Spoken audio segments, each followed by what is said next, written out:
As the saying goes, she was like the moon. A part of her was always hidden.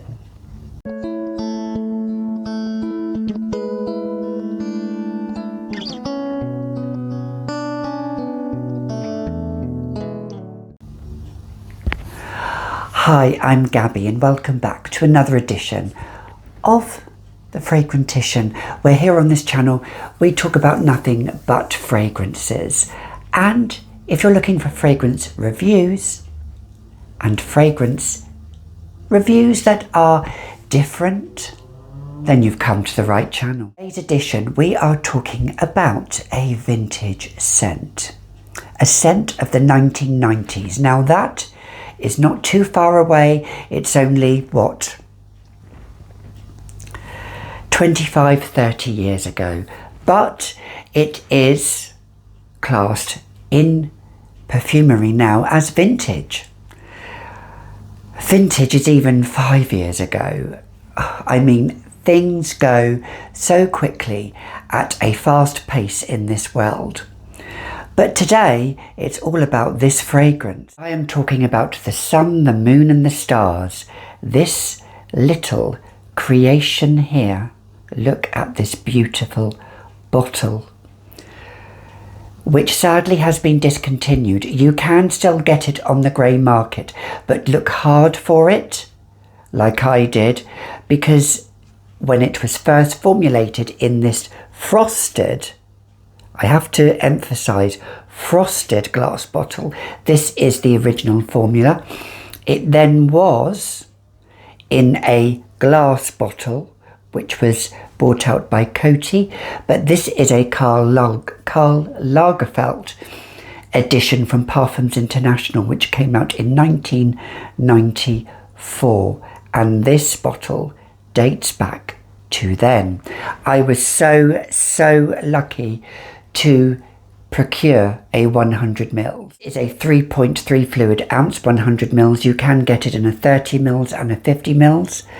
But this here with the sturdy top, I have to say this does not come off. I am scared of it. It will come off, but it won't come off. It secures in place. And the attention to detail, Karl Lagerfeld himself helped to design the bottle, and the perfumer behind this little masterpiece is Sophia Grojsman, who has created many fragrances from Eternity to Trésor to the Sun, Moon and the Stars to Gloria Vanderbilt. Yes, those kind of fragrances. Oscar de la Renta as well comes to my mind as well, Volupté. So she is a fragrance perfumer that centres around florals and fruits. Those seems to be her forte. So if you like a fruity floral fragrance, you will maybe like this, but this isn't a typical fruity floral fragrance from today, from the 2020s, even from the 2000s. It is from the 90s. It is that kind of era. It is that ilk. The notes in this are blended so beautifully. You have carnation, which gives it some spiciness, and you have the fruits in there from peach and pineapple. Yes, peach and pineapple. And it's the pineapple that gives it a slight different, unique taste to it. So let's try it. I'm looking here on Fragrantica because that's probably the best dictionary, the best fragrance dictionary to look at the notes, because it is a discontinued fragrance now. I have just sprayed this literally a minute ago on my hand. Now it starts off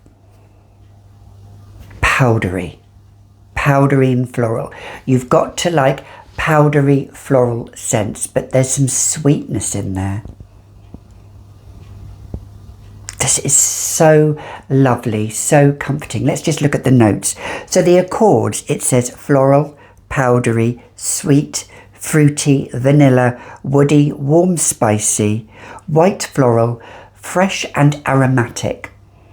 I would say the accords, the main accords, are powdery, floral, fruity and sweet. That's what I would say these kind of accords are. The vanilla in this is a very toned down vanilla. Very toned down. The notes, according to this, looking on Fragrantica, so in the top, there's a whole plethora of notes here. We have got peach, pineapple, water lily, which gives it that freshness, freesia, rose and bergamot. Do you know what? That freesia is quite... freesia lends a little bit of a soapiness to the fragrance. Little bit. This is soft and it goes on the side of feminine if you're looking at the scale of masculinity and femininity. So it urges on the middle going towards femininity, I would say. Let's look at the heart, because I always kind of digress. So you've got the carnation, which is there, which gives it that spiciness. Carnation is a floral that is like a red carnation. It gives a slight freshness but spiciness added to it. Narcissus, which is, I don't think it really has a smell. I don't think.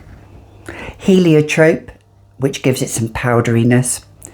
The orchid, there's orchid in here now, apparently. Now, orchid can go a little bit funny on my skin, because orchid is a fantasy note, but it's very toned down.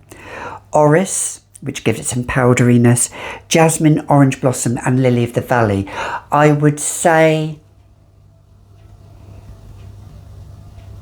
I can't really detect any orange blossom, and I love orange blossom. I detect more jasmine and lily in there. Now lily can go a little bit screechy. Lily of the valley, a little bit sharp, but it's not sharp at all. It's soft and inviting. It really is an inviting, melodic fragrance this is. In the base, you've got vanilla, sandalwood, amber, musk and cedarwood. I would say I don't detect any amber in this. At most, I probably, as it dries down, because I have worn this, I detect more sandalwood with a little bit of vanilla as it dries down. But sandalwood can be a little bit creamy as well, and it's not a strong standout sandalwood notes. The notes I feel that are probably the most prominent are peach, carnation, pineapple, water lily, heliotrope with a little bit of vanilla and sandalwood, and freesia in there as well. I think the freesia and the water lily are lovely in this fragrance. So if you like a white floral, but a different kind of white floral, a white floral that isn't really screechy, this isn't a screechy fragrance. This is like the sun, the moon and the stars. Fragrance is just, as it says, the sun, the moon and the stars. You feel that it has a little bit of something there, which is the pineapple. The pineapple is there, but it's not, because pineapple can go a bit funny on my skin. It's so inviting, alluring, comforting. The projection, and now let's talk about performance. Now, the performance on my skin, it lasted a good 8 hours on my skin. The longevity is there. The projection is there as well. I would say, although it's soft, it radiates and wafts and has a lovely scent bubble around it, at least at 1 meter, I would say. So it does project out in the first, I would say, hour. I would say it projects out, and then it comes more as a little scent bubble. Safe everyday fragrance. Is it a going out fragrance? For some it wouldn't be. For me it would be. It would be at home or it would be going out. You make your fragrance how you want it to be. Don't let other people dictate, and don't let society certainly dictate to how you should or you should not wear your fragrance. As long as you're being mindful, obviously, with other people. You know, it's all about common sense, and a lot of people are lacking common sense nowadays. But if you've got the common sense and the tenacity not to overspray this fragrance, it's fine. I would say a generous 6 sprays, and that's all you need for this fragrance. You see, those white florals are there. I would say those white florals are there, but you've got the peachiness there, that fuzziness. You know, the outside of the peach, as you run your fingers around it, you get that kind of little peachy fuzziness. It gives it the texture. It gives it the texture to this fragrance. It is a bit of a masterpiece, sadly discontinued, like they all are. I blind bought this, but I knew I would like it. You see, I always trust my gut. I always trust my judgment on notes. I like carnation. I know it's going to have some spiciness there. I like white florals. I love freesia. Now the freesia isn't too pronounced, but I like peach as well. And I quite like Sophia Grojsman's, or Sophia Grojsman, I don't know how you pronounce it, Sophia Grojsman's artwork, because she has a little bit of her own DNA in it. I love Trésor. I love Gloria Vanderbilt, which I've always loved, which I've owned. So I like Eternity. I don't love Eternity. If you are of the ilks, if you are of the rounds that you love Eternity, you love those kind of fragrances, you will like this fragrance. It does have that little bit of DNA, but whereas with Eternity, it's more about those florals and springtime. This lends itself to the peach and the pineapple in this, which gives it some zestiness, gives it a little bit of a zesty vibe, not too much though. So if you're expecting a real citrus bomb, this isn't. It's perfectly balanced all together with the florals and the fruits.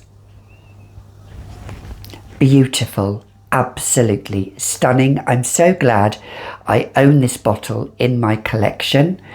This is 100 mils. It will last me a lifetime, because as you know, I don't really have a signature scent, and for me, the sun, the moon and the stars, well, I've got my little piece here. So you've been watching another edition of the Fragrantician.